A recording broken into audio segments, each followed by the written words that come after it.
በጉጉት ሲጠበቅ የነበረው ሳይታችን ተለቀቀ።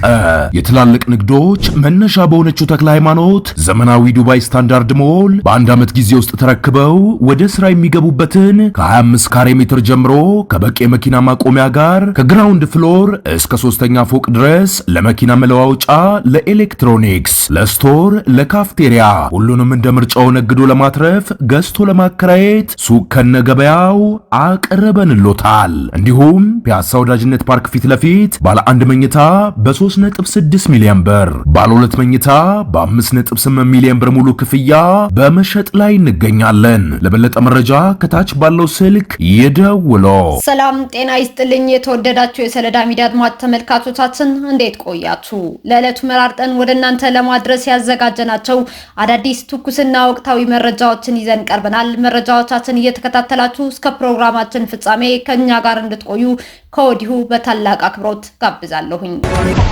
ታጣቂ ልጆቻችሁን አምጡ በሚል ወላጆች እየታሰሩ እንደሆነ ተገለጸ። በትግራይ ክልል በሚገኙ መላው አካባቢዎች የሚገኙ ተመላሽ ታጣቂዎች ወደ ነበሩበት አርሚ እንዲመለሱ በህወሓት ቡድን የታዘዘ ሲሆን እምቢታቸው ባሰሙ ታጣቂ ወላጆች ላይ በቡድን እስር እየተፈጸመ እንደሚገኝም ተገልጿል። እነዚህ ወላጆች ልጆቻቸው ወደ ነበሩበት አርሚ ተመልሰው ጸረ ፌዴራል መንግስት በመናደርገው ትግል ላይ እንዲቀላቀሉ ካሉበት አሳምናቸው አምጡ በሚል በቡድኑ ከፍተኛ ስቃይ እየደረሰባቸው እንደሆነ መረጃዎች ጠቁመዋል።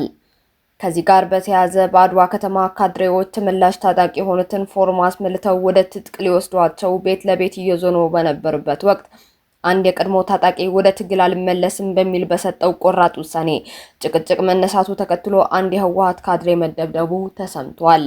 ህወሓት በይፋ በቀድሞ ጦርነት ታጣቂ የነበሩና ከፕሪቶሪያ ውል በኋላ ወደ ስራቸው ተመልሰው የሚንቀሳቀሱ ወጣቶችን በግድ ተመልሰው እንዲታጠቁ ከፍተኛ ጫና እያደረገባቸውም ይገኛል።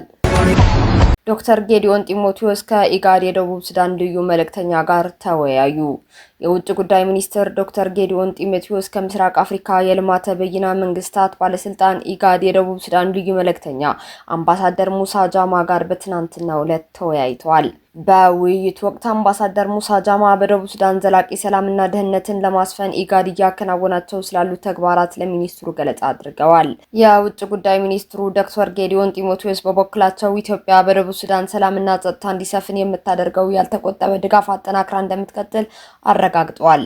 በተጨማሪም የኢጋድ ልዩ መልእክተኛ ጽህፈት ቤት በሀገሪቱ ሰላምን ለማስፈን ለሚያደርገው ጥረት ኢትዮጵያ አስፈላጊውን ድጋፍ ለማድረግ ዝግጁ መሆኗን መግለጻቸው የውጭ ጉዳይ ሚኒስቴር መረጃ አመላክቷል።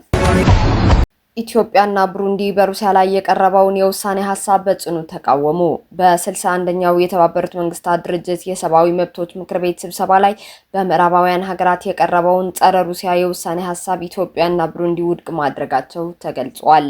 በጉባኤው ከተሳተፉ 49 ሀገራት መካከል ኢትዮጵያ፣ ብሩንዲ፣ ቻይና እና ኩባ የውሳኔ ሀሳቡን በግልጽ በመቃወም ድምጽ የሰጡ ሲሆን ግብጽና ደቡብ አፍሪካን ጨምሮ 18 ሀገራት ደግሞ ድምጽ ከመስጠት ተቆጥበዋል። ይህ የኢትዮጵያ አቋም ሀገሪቱ በዓለም አቀፍ መድረክ የምታራምደው ገለልተኛና የዲፕሎማሲ ሚዛን የጠበቀ ፖሊሲ የሚያሳይ መሆኑም ተመላክቷል። የቀረበው ባለ 10 ገጽ የውሳኔ ሀሳብ የሩሲያን ወታደራዊ እርምጃ የሚያወግዝና ዩክሬን ላይ ምርመራ የሚያካሄደውን የኮሚሽን የስራ ዘመን ለ1 ዓመት የሚራዘም ይሆናል። ሩሲያ በበኩሏ የምርመራ ኮሚሽኑ አድላዊና ሙሰኛ በማለት ስራውን እንደማታውቀው የገለጸች ሲሆን ኢትዮጵያን ጨምሮ የውሳኔ ሀሳቡን የተቃወሙ ሀገራት መድረኩ ለፖለቲካዊ ጫና ማሳደሪያነት መዋሉን እንደማይደግፉ በድምጽ አሰጣጣቸው አረጋግጠዋል። አሜሪካ ተኩስ ለማቆም ኢራን የሆርሙዝ ሰርጥን እንድትከፍት ቅድመ ሁኔታ አቀረበች። አንድ ወር ያለፈው ጦርነት የሚቆምበት መንገድን በተመለከተ ከሁሉም ወገን የተለያየና የሚቃረን አስተያየት እየተሰነዘረ ባለበት በአሁኑ ጊዜ ጥቃቶችና ያጸፋ ጥቃቱ ቀጥሏል። ትራምፕ ጦርነቱ በጥቂት ሳምንታት ውስጥ እንደሚቆም መናገራቸው ተከትሎ ኢራን ድርድር ለማድረግ ጥያቄ ማቅረቧን ከገለጹ ከሰዓታት በኋላ ከኢራን በኩል ተቃራኒ መረጃ ወጥቷል። የኢራን ቴሌቪዥን ሌሊቱን የሀገሪቱን የውጭ ጉዳይ ሚኒስቴር ቃል አቀባይን ጠቅሶ እንደዘገበው ፕሬዝዳንት ትራምፕ ከኢራን በኩል የድርድር ጥያቄ ቀርበዋል መባሉን ሐሰትና መሰረተ ቢስ ነው መባሉን ሮይተርስ ዘግቧል።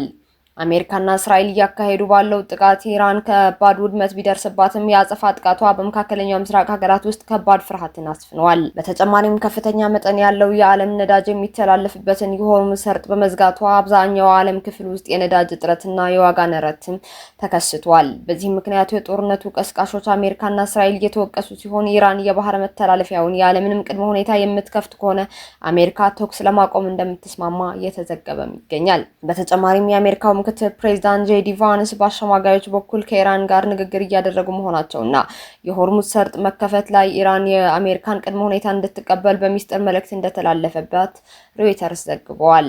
የአሜሪካ የዜና ድረገጽ የሆነው አክሲዮስ እንደዘገበው ተኩስ ለማቆም በምላሹ የሆርሙዝ መተላለፊያን ለማስከፈት ንግግር እየተካሄደ ነው ብሏል። ኢራን ግን ከተኩስ አቁም ይልቅ ዘላቂ ጦርነት የማቆም ዋስትና እንዲሰጣት በመጠየቅ ሌሎችንም ቅድመ ሁኔታዎችን አስቀምጣለች። በሌላ በኩል በኢራን ዋና ከተማ ቴሄራን ውስጥ ሌሊቱን በተፈጸመ ጥቃት የሩሲያ ኦርቶዶክስ ቤተክርስቲያን ህንጻ ጉዳት እንደደረሰበት በሀገሪቱ የሚገኘው የሩሲያ ኤምባሲ በማህበራዊ ሚዲያ ገጹ አስታውቋል። ኤምባሲው ቴሄራን በሚገኘው የቅዱስ ኒኮላስ የኦርቶዶክስ ቤተክርስቲያን አቅራቢያ 2 ጊዜ ጥቃት ተፈጽሞ የቤተክርስቲያኑ ዋና ህንጻ፣ የእንግዶች ማረፊያ እና ሌሎች ቁሳቁሶች ላይ ጉዳት አደርሷል ብሏል።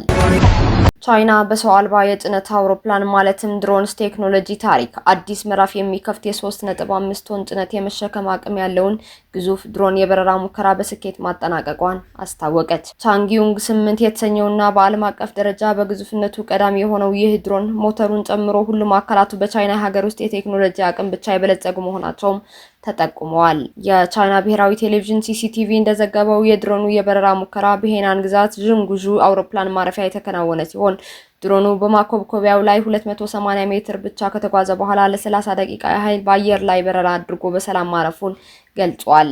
ይህ ስኬት ቻይና በ7 ቶን ክብደት ክፍል ውስጥ የሚመደቡ ዘመናዊ ሰው አልባ የማጓጓዣ ቴክኖሎጂዎችን በማልማት ረገድ ትልቅ አመርታ ማሳየቷ የሚያረጋግጥ እንደሆነም ተገልጿል። በበረራ ሙከራው ወቅት የድሮኑ ዘመናዊ የበረራ መቆጣጠሪያ ስርዓት፣ ኤሌክትሮኒክስ፣ ሜካኒካል ክፍሎች፣ የኃይልና የነዳጅ ስርዓቶች እንዲሁም ሌሎች ጉዳዮች በዝርዝር ፍተሻ እንደተደረገለትም ተጠቅሷል። ድሮኑ ሙሉ በሙሉ ወደ ስራ ሲሰማራ በፊትና በኋላኛው በኩል በተገጠሙ በሮች አማካኝነት 3.5 ቶን የሚመዘን ጭነትን በ15 ደቂቃ ውስጥ ብቻ ጭኖ ወደ መዳረሻው ለማድረስ ያስችላልም ነው የተባለው። እስካሁን አብራችሁን ከኛ ጋር ስለነበራችሁ እያመሰገንኩኝ በሌሎች መረጃዎች እስክንመለስ እንደተለመደው የሶለዳ ሚዲያ ቤተሰብ በመሆን ላይክ፣ ሼር፣ ሰብስክራይብ ማድረጋችሁን አትርሱ። አዳዲስ ትኩስና ወቅታዊ መረጃዎቻችን በቶሎ እንዲደርሷችሁ የደወል ምልክቷን ይጫኑ። ስኬት፣ ድልና ሰላም ለኢትዮጵያውያን። ሶለዳ ሚዲያ